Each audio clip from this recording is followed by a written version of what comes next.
Hay pocos hombres en la historia de la humanidad que han acumulado fortunas como la de Andrew Carnegie, un hombre tan complejo como rico. Después de vender su compañía, su patrimonio neto equivaldría a un asombroso 2% del Producto Interno Bruto de América. Descubre cómo un inmigrante escocés, con solo 5 años de educación, se elevó desde la pobreza al estatus del hombre más rico del mundo. Carnegie fue en algún momento el estadounidense más rico en la historia, pero no nació en América. La historia de Andrew comienza al otro lado del Océano Atlántico, en Dunfermline, Escocia, donde creció en lo que solo podría describirse como pobreza extrema. Su madre trabajaba sin descanso cosiendo zapatos, mientras que su padre fabricaba tela y otros materiales en telares. Sin embargo, la llegada del telar impulsado por vapor trajo mejoras rápidas en la tecnología de tejido, lo que llevó al colapso del negocio de su padre, aplastado por la revolución industrial. Viendo a su padre sufrir al suplicar trabajo impactaría profundamente al joven Carnegie. En 1848, la familia Carnegie partió en busca de una vida mejor fuera de Escocia. Tras vender todas sus posesiones y pedir prestados 20 libras, la familia emprendió su viaje hacia la tierra de oportunidades, América. Reiniciarían sus vidas desde cero en Pittsburgh, el centro de la manufactura, pero aún así no pudieron escapar de las dificultades en su nuevo país. Tanto su padre como su madre luchaban por encontrar trabajo, dejando a Andrew sin otra opción que abandonar la escuela para mantener a su familia. Finalmente, escapó del calor abrasador de las calderas cuando consiguió un trabajo en la oficina local de telégrafos como mensajero. Entregaba telegramas en bicicleta por todo Pittsburgh, memorizando los rostros de quienes lo recibían para saludarlos por su nombre si los veía fuera del trabajo. Esto le proporcionó a Carnegie una oportunidad única para familiarizarse con la comunidad empresarial de la ciudad. A los 17 años, perfeccionó sus habilidades en el telégrafo, siendo cada vez más hábil en el código Morse. Impresionantemente, podía recitar mensajes sin necesidad de escribirlos. Esto llamó la atención de Thomas Scott, gerente regional de la Compañía de Ferrocarriles de Pensilvania, quien contrató a Carnegie como su telegrafista personal y secretario privado por la suma de $35 al mes. En ese momento, la Compañía de Ferrocarriles de Pensilvania era la corporación más grande del mundo. Trabajando estrechamente con Thomas Scott, Andrew Carnegie aprendió los estresijos de la industria ferroviaria, observando cómo operaban los negocios exitosos y cómo gestionaban sus asuntos. Avancemos rápidamente hasta la Guerra Civil estadounidense.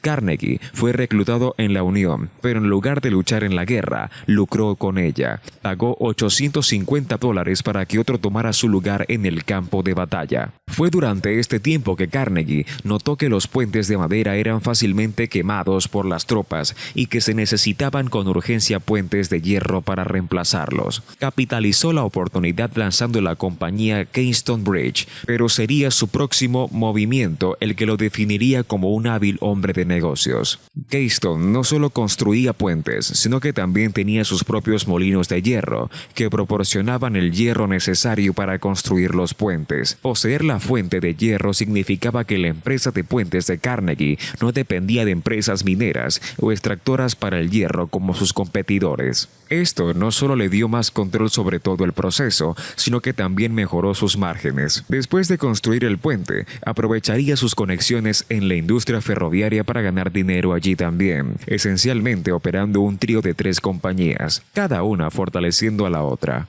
Primero, una empresa de extracción minera. Segundo, una empresa constructora de puentes que utilizaba el hierro provisto por su empresa minera. Y luego, una vez construido el puente, su tercer negocio lo monetizaría vendiendo rieles. El concepto funcionó a la perfección. Siempre buscando la próxima gran oportunidad, Andrew fijó su mirada en la ciudad de Nueva York, la indiscutible capital de los negocios del mundo, donde esperaba encontrar una cultura activa y mezclarse con otros distinguidos hombres hombres de negocios, pero en cambio encontró decepción.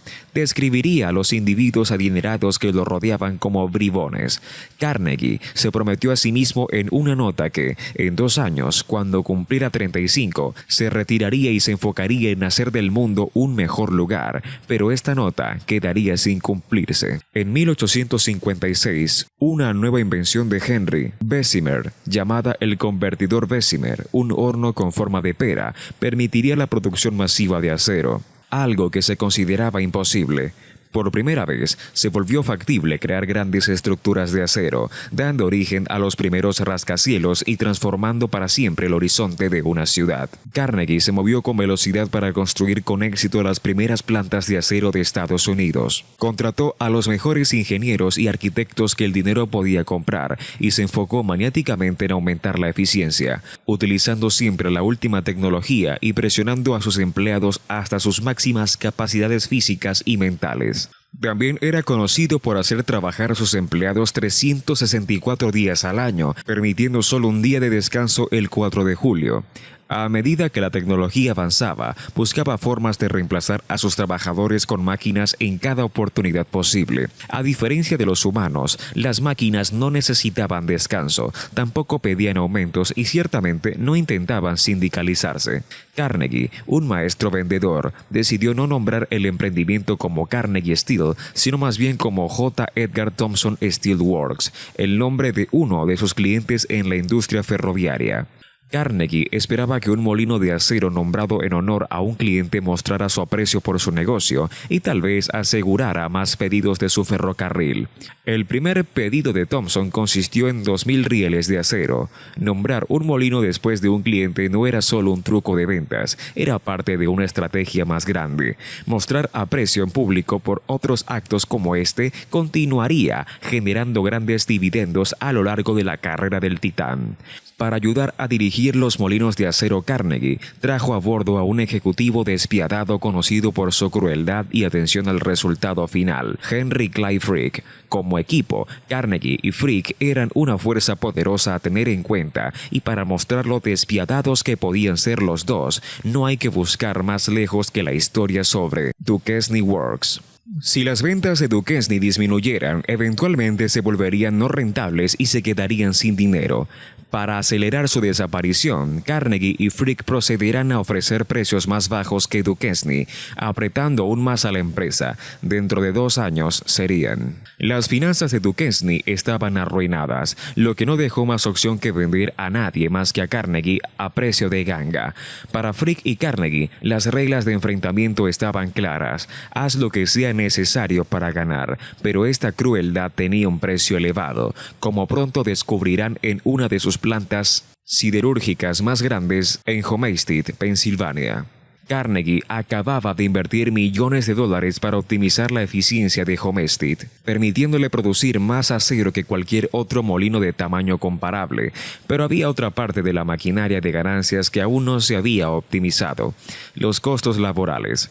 Esto planteaba un problema para Carnegie, que había estado trabajando en reformar su imagen de opresor billonario de fábricas de acero a defensor de los derechos de los trabajadores. Entonces, en lugar de arriesgar su reputación, tendría su lugarteniente de confianza, Henry Frick, ejecutar el trabajo sucio. Mientras tanto, Carnegie se distanciaría viajando al extranjero a su país natal, Escocia. Carnegie sabía que no quería estar cerca de la planta después de recortar los salarios de 10,000 trabajadores ya frustrados y mal pagados en 1892. Las tensiones entre trabajadores y propietarios de molinos eran particularmente altas después de que la brecha de riqueza, cada vez más amplia, continuara creciendo. Mientras tanto, los trabajadores sentían que eran propiedad de los ricos y que su voz menguante solo podía ser escuchada a través de un sindicato. Para empeorar las cosas, Frick, quien recibió órdenes de Carnegie, exigía un aumento de la fábrica, lo que significaba aún más horas trabajando arduamente. Pero para colmo, Frick no aumentaría sus ingresos, sino que los reduciría, más horas y menos salario. Con Homestead en un punto álgido, los huelguistas también exigían condiciones de trabajo más seguras, y con razón.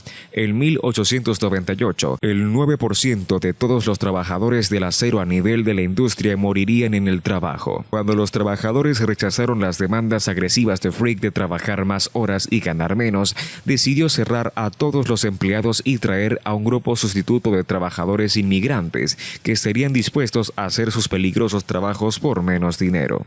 Para escoltar a los trabajadores inmigrantes a medida que se dirigían a la fábrica, Frick recurrió a un grupo de 300 personas contratadas llamadas los Pinkerton, armados con rifles. Se dirigieron a la fábrica, donde fueron recibidos por 10.000 huelguistas enfurecidos que se negaban a renunciar a lo que llamaban hogar. Los historiadores no saben quién disparó el primer disparo, pero lo que sí sabemos es que el día ya no sería llamado la huelga de Homestead, sino más bien la masacre de Homestead. Al final de la batalla, 9 trabajadores de la fábrica y 7 Pinkerton estarían muertos. Cientos resultaron heridos. La lucha fue tan extrema que el gobernador ordenó a 8.000 tropas de la milicia que brindaran apoyo. Bajo la protección de las tropas estatales, la fábrica se reabriría y, desafortunadamente para los trabajadores de Carnegie, regresarán con salarios más bajos, jornadas laborales más largas y las mismas condiciones de seguridad.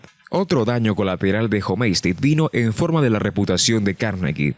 Antes de las tragedias en Homestead, a menudo abogaba en público por mejores condiciones en las acerías y salarios más altos, pero estas palabras estaban muy lejos de alinearse con sus acciones. La hipocresía era increíblemente prevalente, mientras predicaba salarios más altos y mejores condiciones de seguridad. Simultáneamente reducía los costos laborales recortando cheques y haciendo poco o nada para hacer de sus fábricas un lugar de trabajo más seguro.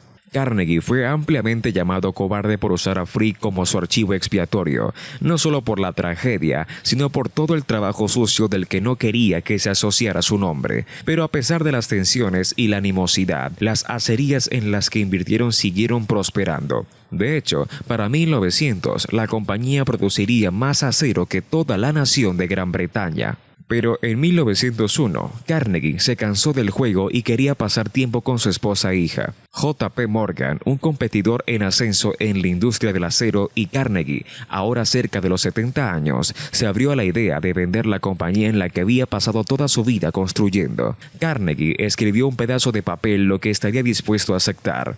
Charles Schwab, presidente de Carnegie Steel, entregó la oferta a Morgan. Según la historia, J.P. Morgan echó un vistazo a la oferta y sin dudarlo, la aceptó. Morgan compraría Carnegie Steel por $480 millones, convirtiendo a Carnegie en el hombre más rico del mundo en ese momento. Carnegie cortaría por completo los lazos con su vida empresarial y se dedicaría al 100% a servir al mundo a través de la filantropía. No dejaría ni un solo dólar a su familia. Debido a que Andrew solo tenía 5 años de educación, tenía un punto débil para las bibliotecas, a las que atribuye haberlo ayudado a lograr el éxito financiero que adquirió a lo largo de su vida. Donaría más de 2.500 bibliotecas a ciudades de todo el mundo, pero no todo fue autopromoción. Fue generoso por el bien de la generosidad. Su nombre solo se mostraba en menos de 500 de esas bibliotecas. Un ejemplo de su generosidad es el Carnegie Hall, uno de sus lugares más reconocibles de Nueva York. Construido y donado por Carnegie como la sala de música, su nombre original solo se cambió a la versión actual después de su muerte y no por su solicitud, sino a través de los miembros de la junta de la sala de música. Y desde 1901 hasta su muerte en 1919 en Lenox, Massachusetts, el trabajo a tiempo completo de Carnegie fue regalar la inmensa riqueza que había acumulado para sí mismo. Como mencionamos al principio de esta historia, Carnegie era un hombre tan complejo como rico. ¿Empleó técnicas laborales abusivas para mantener sus fábricas produciendo ganancias máximas? Sí. ¿Fue hipócrita? Por supuesto. ¿Inventó difamaciones para sacar del negocio a sus competidores? Absolutamente. Si bien estas cosas son todas ciertas, el impacto filantrópico de Carnegie también es igualmente grande, desconcertante por decirlo menos. ¿Cómo puede un hombre cometer tales pecados y luego convertirse en un santo? Tal vez veía donar su dinero como una forma de expiar sus pecados empresariales. Hacer dinero es una gran sensación, pero una sensación aún mejor es regalarlo.